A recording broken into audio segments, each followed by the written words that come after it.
자, 지금부터는 김영철 박람과 자유한국당의 작태 말씀드리고 싶어요.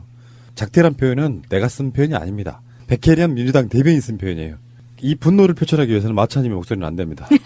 김영철 북한노동당 중앙위 부위원장 겸 통일전선부장 저지 통일대교 농성에 대해 국제적 망신이고 국민이 분노한다. 도로에 들어눕기 전에 과거 자신들의 행태에 대해 국민 앞에 설명부터 하라.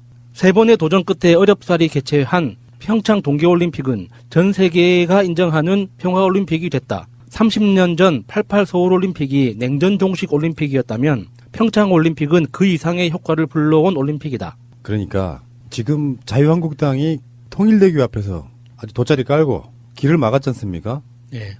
거기에 대해서 고발을 당했어요. 고발을 당했고 집시법 위반이에요. 신고 안 하고 갔으니까. 음식물 쓰레기 무단투기 혐의도 있는 것 같던데요. 야, 진짜 네. 그거 끝나놓고 그 쓰레기를 안 치우냐, 그 자식들은 왜 그러냐, 진짜. 특히 음식물 쓰레기. 아니 그 누가 거기다가 사료를 먹었으면 치우고 가야지. 맞죠. 모든 동물이 먹는 건 사료의 측면이 있죠. 아니, 근데 그쪽 세력들이 원래 그런가 봐, 왜. 할아버지, 할머니들 태극기 집회 같은 거 하면은. 태극기도 버리고 꼭 가잖아. 버리고 가잖아. 안 치우잖아. 네. 우리는 집회하면 100만 인파가 모이는 광화문 집회도 쓰레기 깨끗이 치우고 그 다음날 아침 되면 완벽하게 치워지는 거 보는데 좀 너무하더라고.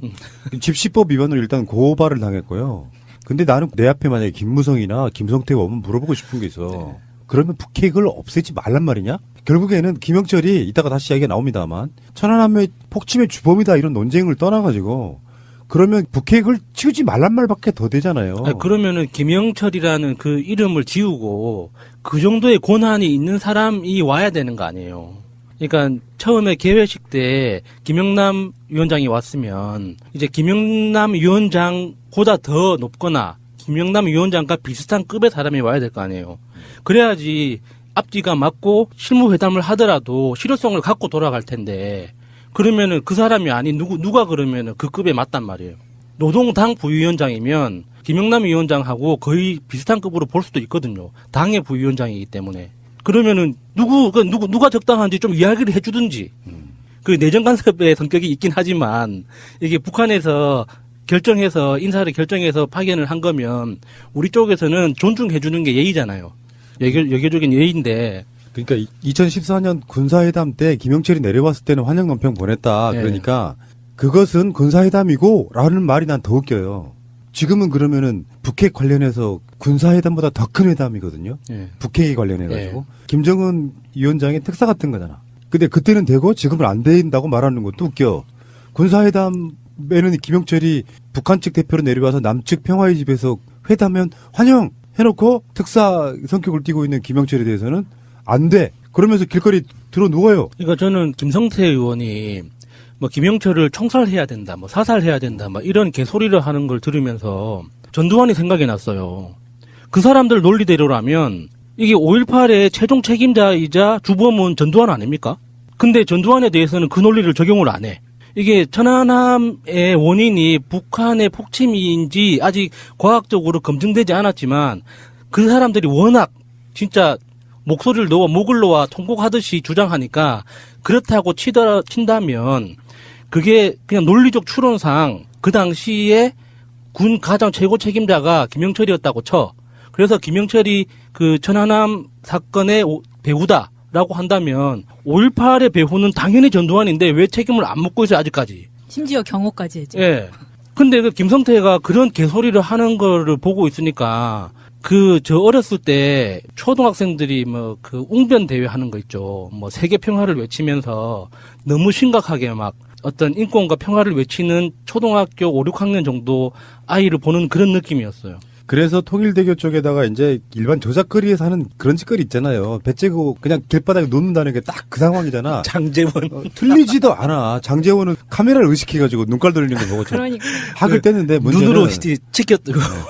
그 도로를 오지 않고 다른 도로로 위에서 왔단 말이에요. 그러니까 또 이게 군사도로를 내줬다고. 근데 사실 알고 봤더니 군사도로도 아니야. 국방부에서 논평까지 냈죠. 계속 겉발질인 거예요, 이렇게 지금. 근데 그 사람들이 하고 싶었던 거는 딱 2가지 이유에 있어서 집회가 아닌 퍼포먼스였다고 생각이 드는 게 하나는 천안함은 폭침이야. 그리고 빨갱이 정부 자폭해라 이 두 가지를 자기 지지자들한테 보여주고 싶어하는 퍼포먼스가 아니었나. 왜냐하면 정말로 김영철이 오는 걸 막고 싶었다면 전진규 거기도 막았어야죠. 여기저기 맞아요. 다 막았어야죠. 퍼포먼스 맞고요. 이제 선거용이라고 보면 되죠. 선거용. 다시 말씀드립니다. 지금 자유한국당이 할 수 있는 딱 하나의 방법은 그래도 문재인 대통령 지지율 빼는데 색깔론이 도움이 되더라. 일종의 이제 틈새 시장을이랄까? 상대방의 공격 목표를 발견한 건데 이건 착각이라고 제가 지난 방송에서 말씀드렸는데 일정 부분 뺄 수는 있어요. 일정 부분 뺄 수는 있다고. 예를 들어서 이렇게 봅니다. 문재인 대통령 자체가 국방 문제에 관해서만큼은 정말 보수적 성향을 드러내는 부분이 있어요.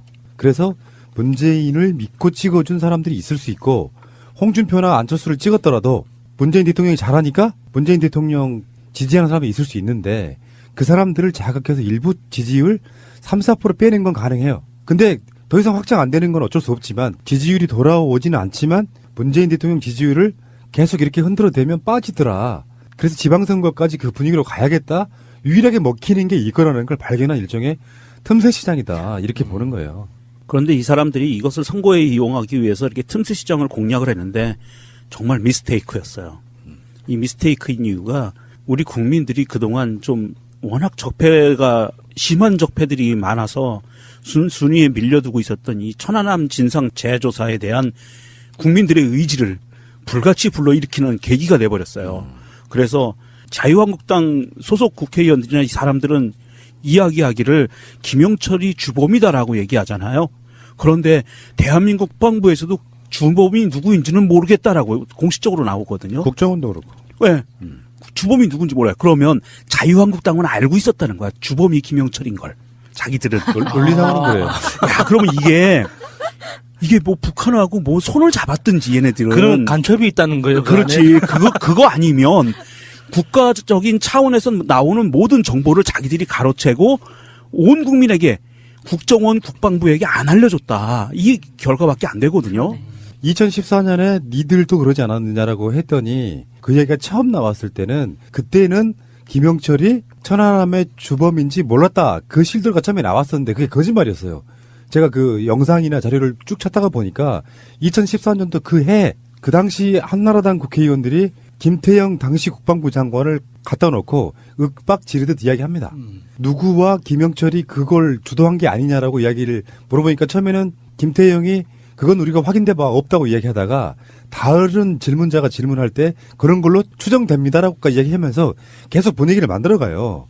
그러니까 이야기가 나온 김에 이제 그 이야기를 이제 하자면 이명박도 공유를 했잖아요. 페이스북 글 자기가 쓰지는 못하고. 근데 사실은 이 천안함 조작 사건의 주범이거든요. 이명박 자체가.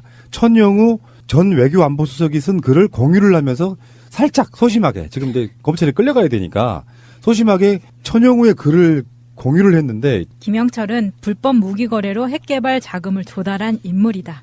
정부가 북에 끌려다니는 모습을 보니 억장이 무너진다. 그 다음 페이스북 그 다음에 올린 글에서 이명박이 뜬금없이 이럽니다. 방송 녹음하는 오늘 이명박이 글을 올렸는데요. 오늘이 3월 말도 아닌데 왜 갑자기 뜬금없이 대한민국을 지키다 꽃다운 청춘을 바친 46용사가 생각나 오늘 평택 천안함 기념관을 다녀왔습니다. 한 달 뒤거든요, 원래. 추모일이. 천안함의 처참한 잔해와 사나운 용사들의 얼굴을 바라보다 천안함 폭침 주범에게 국빈 대접을 하는 이 나라의 현실이 부끄럽게 느껴졌습니다. 쭉 글을 올려요. 이명박이 지금 천안함 추모관 거기 갔다 왔다고요? 예, 오늘이요. 녹음하는 오늘 참 그러면서. 뜬금없네. 난이 다음 달에 못 갈 것 같으니까. 일단 가택 연금시켜야 돼. 이게 그러니까 이 이명박은 원래 이게 한 달 뒤에 가야 되는 상황을 그날 가야 되는데 이걸 지금 김영철 이슈화가 되니까 지금 가는 거예요.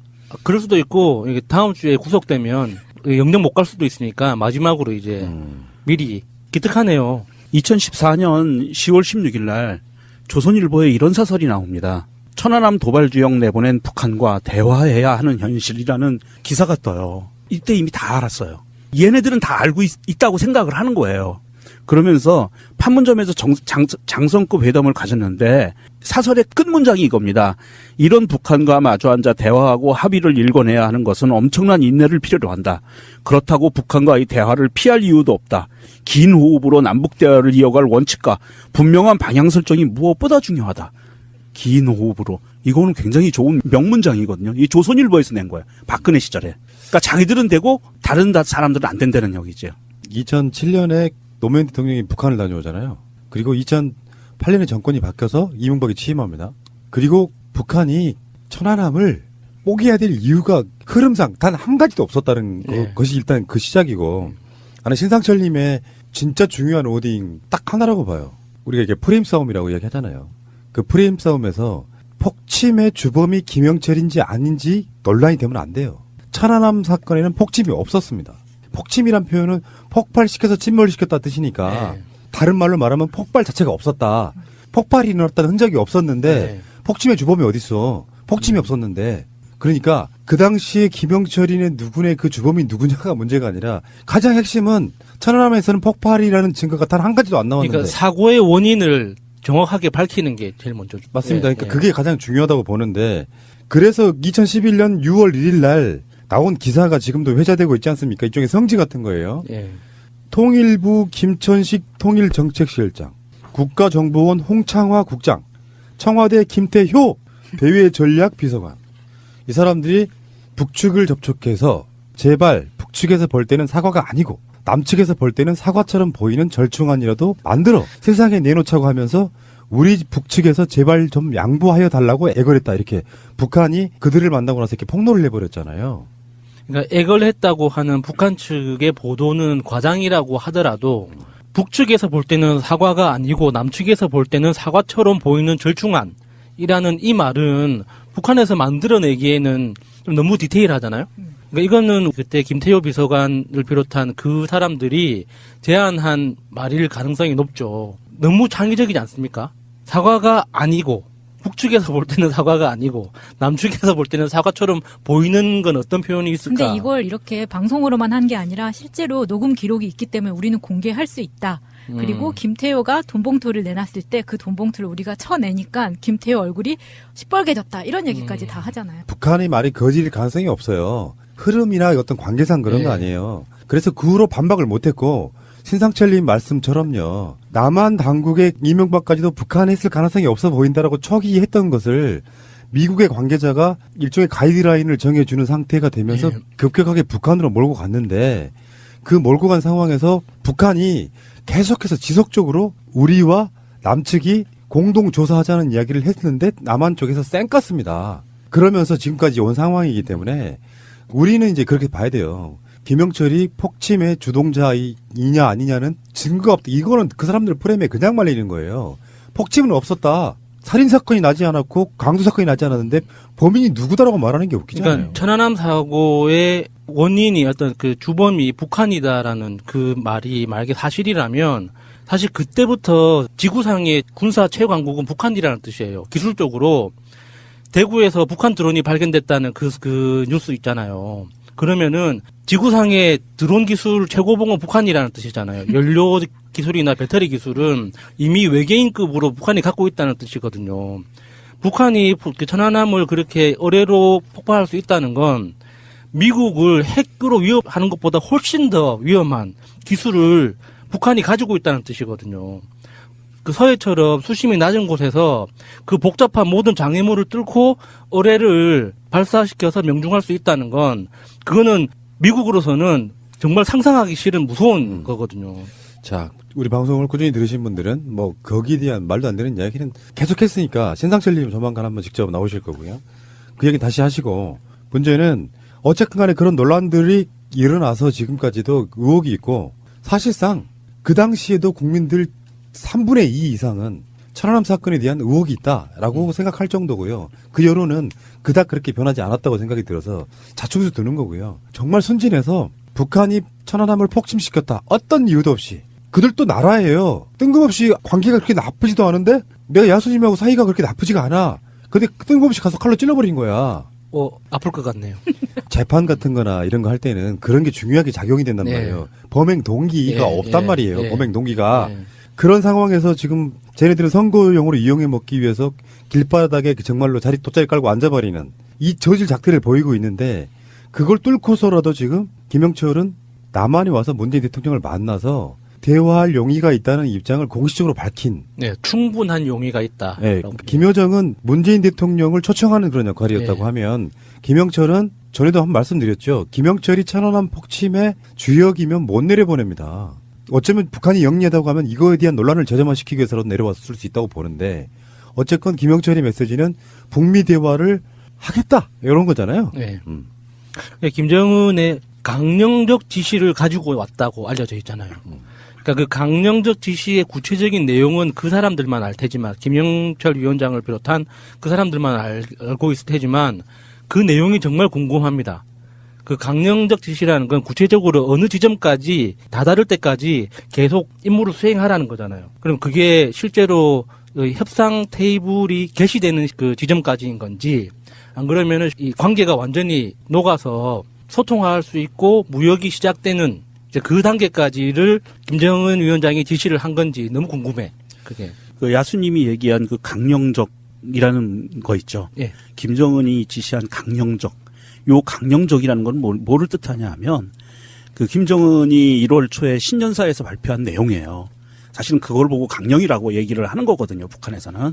그래서 신년사에 통해서 나왔던 우리와 관련된 가장 중요한 핵심적인 메뉴는 뭐냐면 핵심적인 단어는 민족적 화해와 통일을 지향해 나가는 분위기를 적극 조성하여야 한다라는 말을 해요. 그러면서 평창 동계올림픽을 앞두고도 이 화해와 평화 모두가 진전이 돼야만 북남이 그 사람들의 말에 의하면 북남이 앞으로 예정된 사업들을 원활히 진행해 나갈 수 있다. 이런 이야기들을 하는 것을 북한 사람들은 이제 정초에 김정은 신년사를 강령으로 보는 거예요. 그래서 이 강령에 맞는 대화를 해나간다는 것은 그냥 어느 정도 선을 그어놓고 대화를 한다는 의미가 아니고 거의 끝이 없는 대화를 할 용의가 있다라는 얘기거든요. 맞죠. 네. 예. 그러니까 평화라는 것을 위해서는 어디까지 갈지 선을 그어놓지는 않겠다라는 의미를 갖고 있는 거고요. 그러니까 박근혜로만 따지면은 일종의 헌법적 가치를 가지는 시행령. 이런 느낌으로 보면 될 것 같고, 가장 나쁜 해석은 뭐냐면 내 생각은 그래요. 북한이 무슨 의도를 갖고 있냐는 우리한테 안 중요해요. 북한 나름대로 의도라는 게 있을 거 아니야. 의도 없는 그럼요. 행위가 어딨어. 그럼요. 근데 북한이 올림픽을 이용해서 뭔가 빠져나가려고 한다는 그런 식의 의도가 아니라 북핵을 어찌 할 수 있건 간에 그것을 주제로 놓고 이야기할 수 있다라고 하는 측면. 북한이 바라는 건 핵을 뜯어먹고 살 거 아니니까. 그래서 그 핵을 우리가 어떤 방식으로든지 없앨 수 있다면 사실 그게 없애는 것 자체가 맞냐 하는 논란도 있을 수 있어요. 우리한테 쏘지만 않는다면. 근데 문제는 국제적 관계에 있어가지고 북한이 핵을 저렇게 쥐고 있으면 우리한테 현실적 위협이 되는 건 북한이 그걸 쏘기 때문에 위협이 되는 게 아니라 남한 내부적인 남남 갈등의 가장 큰 요소가 되기도 하고 그런 핑계로 인해서 우리가 무기를 엄청 사줘야 되는 부분도 있는 거고 그런 관점들 때문에 우리도 의도는 있는 거고 북한도 의도는 있는 거예요. 지금 북한이 하고 있는 건 우리 핵 포기할 수도 있어라는 메시지가 보이니까 그렇게 말을 하지 않았지만 보이잖아요. 어차피 그 대화에는 핵이 주체일 수밖에 없는데 대화하게 하면 핵도 내놓을 수 있다는 의미잖아요. 그런 관점으로 바라보는 게 맞을 것 같습니다. 지난 주말에 트럼프가 대북 제재 엄청 센 걸 발표했거든요. 그래서 그게 이제 일반적인 분석은 여러 가지가 있겠지만 북한을 압박하면서 투항하게끔 만드는 전략이라고들 봐요. 니들과 대화하지 않을 거야가 아니고 대화에서의 주도권을 확보하기 위해서 먼저 센 걸 치고 나가는 거예요. 근데 이제 언론들은 이제 이간질 좋아하는 언론들은 트럼프는 북한과 대화 안 해라고 말했다가 아니라 더 세게 2차 제재, 3차 제재 하면서 들고 나올 이야기를 미리 선수친 협상의 기술을 발휘하고 있는데 김영철이 와서 문 대통령 만났죠. 문 대통령도 이방카를 만났죠. 근데 그 여러 가지 과정에 직접이든 간접이든 간에 김영철의 메시지는 이방카를 통해서 트럼프에게 전달이 됩니다. 그리고 이방카도 내려와서 청와대 상춘제에서 서로 이렇게 식사하고 막 서로 간에 이야기할 때 문재인 대통령은 대화, 이방카는 제재. 입장이 이렇다는 거죠. 당신네들 뭐 북핵 포기 안 하면 제재를 더 강하게 할까요? 그러고 나서 바로 트럼프가 대북 제재 더 센 걸 발표하고 막 이런 분위기가 있었단 말이죠. 그러니까 주도권 잡기 위해서 그렇게 하는 겁니다. 주도권 잡기 위해서. 문재인 대통령이 김영철 부위원장한테 비핵화의 방법론까지 언급을 했다. 이런 식의 보도가 나오고 있어요. 백브리핑에서 공식적인 브리핑이 아니라 백브리핑에서 나온 자료인데 백브리핑에서 왜 이런 이야기를 공식적인 브리핑 시간에 하지 않았느냐 그랬더니 이 사안들이 너무 예민하고 민감한 사안이기 때문에 함부로 발표할 수 없었다라고 하면서 백브리핑에서 얘기를 했다는 거는 본 브리핑과 백브리핑 사이에 그 텀 사이에 뭔가 남북 미, 중과 뭔가 또 이게 여러 가지 협의들이 들어갔던 것 같아요. 그러면서 문재인 대통령이 김부위원장에게 이 비핵화는 굉장히 긴 과정이다. 마지막 종착점은 불가역적인 폐기로 갈 수 있다. 그러면서 여러 가지 방법론에 대해서 김 부위원장에게 구체적으로 얘기를 했다는 거야. 근데 구체적인 어떤 사항이냐는 말 못하는 거고, 그러면 구체적으로 그렇게 제안을 했을 때 응답이 있었느냐 했더니 그 부분도 말할 수 없다. 예민한 부분이다라고 얘기 나오는 거 보니까 굉장한 진전이 있었던 것 같아요. 자, 제가 한 말이 저는 맞다고 생각해요. 전주에서 말했던 거. 의제는 이미 설정이 된단 말이죠. 그러니까 김정은 위원장의 입장에서는 전에 제가 그런 표현 썼잖아요. 포괄적 의미에서. 네. 어떤 것도 포기할 수 있다라는 뉘앙스만 네. 주면 의제를 설정하거나 뭔가 대화를 함에 있어서는 뜬금없이 김영철을 만났는데 문재인 대통령이 핵 이야기를 대뜸 꺼내는 것도 무리한 거잖아요. 네. 북한이 갖고 있는 일종의 존엄 같은 건데 그런 얘기 할 수 있습니다라고 서로 간에 의제가 양해된 상태에서 대화를 나눴다고 보면 비공개라고 이야기하는데 안 봐도 보이지 않아요? 그렇죠. 미국이 제재 풀어주고 서로 간에 평화협정 맺고 불가침 조약만 맺으면 우리 핵 포기할 수 있어. 네. 그렇죠. 그거라고 보이지 않습니까? 그러니까 사실 북한 입장에서는요. 지금 저는 그 문재인 대통령이 어떤 구체적인 비핵화 단계의 방법론까지 이야기를 했다는 것을 보면 그 중에 하나는 이거인 것 같아요. 그 방법론 중에 하나는 핵은 갖고 있대. ICBM만 다 폐기하고. 쏠 수 없게. 그렇죠.